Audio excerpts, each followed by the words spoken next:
Economist on inflation. Still a problem. The local economy is not performing well, and inflation remains a problem, contrary to what the government is saying, the University of the West Indies economist Dr. Darren Conrad has said. In a phone interview with the Express last week, Conrad, a senior lecturer in the Department of Economics at the UWI, also believes that in about 6 months, when the Donald Trump administration in the United States settles in, this country will begin to grapple with a falling apart of agreements that could be disastrous for TNT's economy. He said the country is not moving forward. The economy is not in good stead. It is at the weakest level it has probably been, but when they are reporting the numbers to us, they are picking and choosing which numbers to report and how they report it to make it look good. So, I guess this is done not to create a sense of panic, but if we understand the truth, we will be able to make better decisions, Conrad said. He noted that a number of companies have reported a decline in profits, so there is a problem, and it means demand is falling, and if demand is falling, then inflation will be low because people don't have money to spend. But is this how we want to achieve low inflation? By people not having money to spend? No, that is not how we want to report inflation.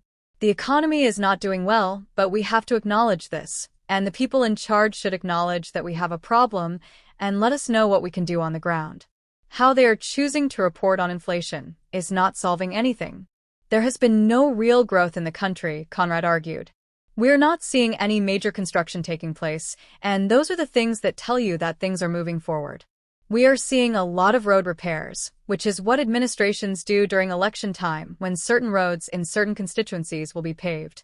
I don't think that is a logical approach to anything. We should not be looking the way we look. If you walk through any of the malls, you'll see inflation is low because people aren't spending a lot of money. But the can is being kicked down the road until the time reaches to tell us the truth, and we all know when that time is. If you go to the supermarket, you know that what is being reported is not a true depiction of inflation, he explained.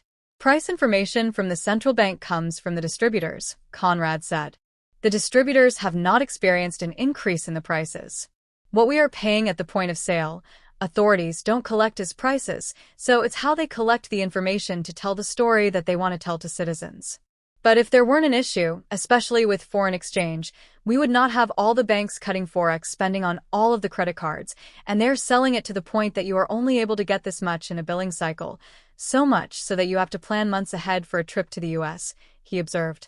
He continued, small and medium enterprises are suffering to the point that they are closing because of the lack of forex, but the larger corporations don't have that problem because they are in the line for forex.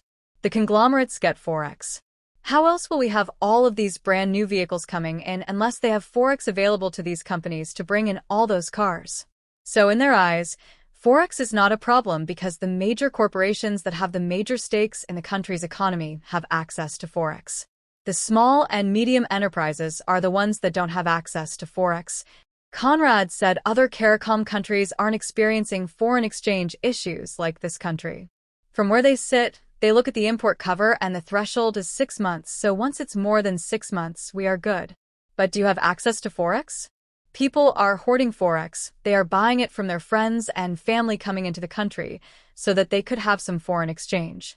If we compare ourselves to countries like Jamaica, Grenada, and Guyana, they could walk in the bank and buy US dollars. In Guyana, you can walk into the bank and buy 1,000 US dollars. But our problem is that we don't admit that we have a problem, and it's not a problem until it reaches crisis levels, Conrad said.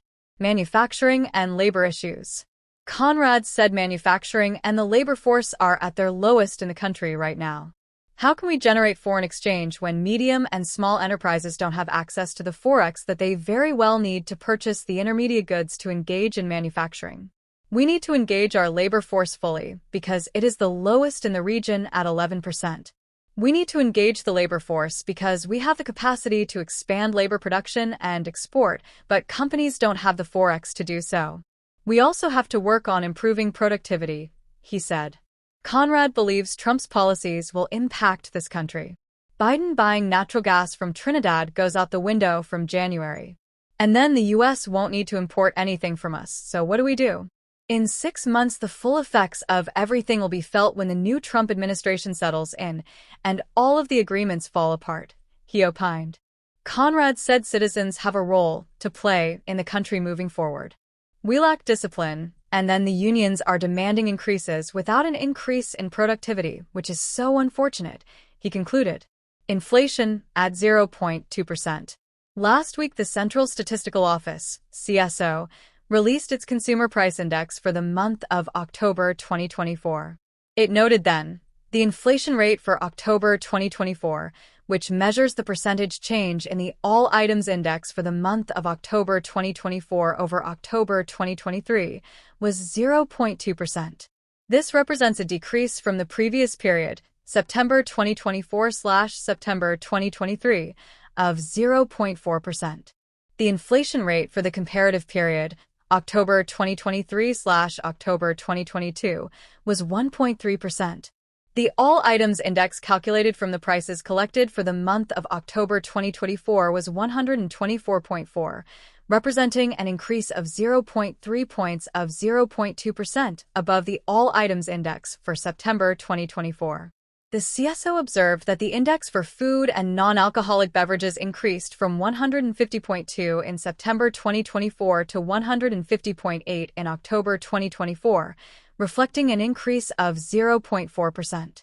Contributing significantly to this increase was the general upward movement in the prices of fresh whole chicken, tomatoes, green sweet peppers, parboiled rice, table margarine, fresh cartwright, fresh kingfish, fresh salmon, melon, and other chilled or frozen chicken, the CSO stated.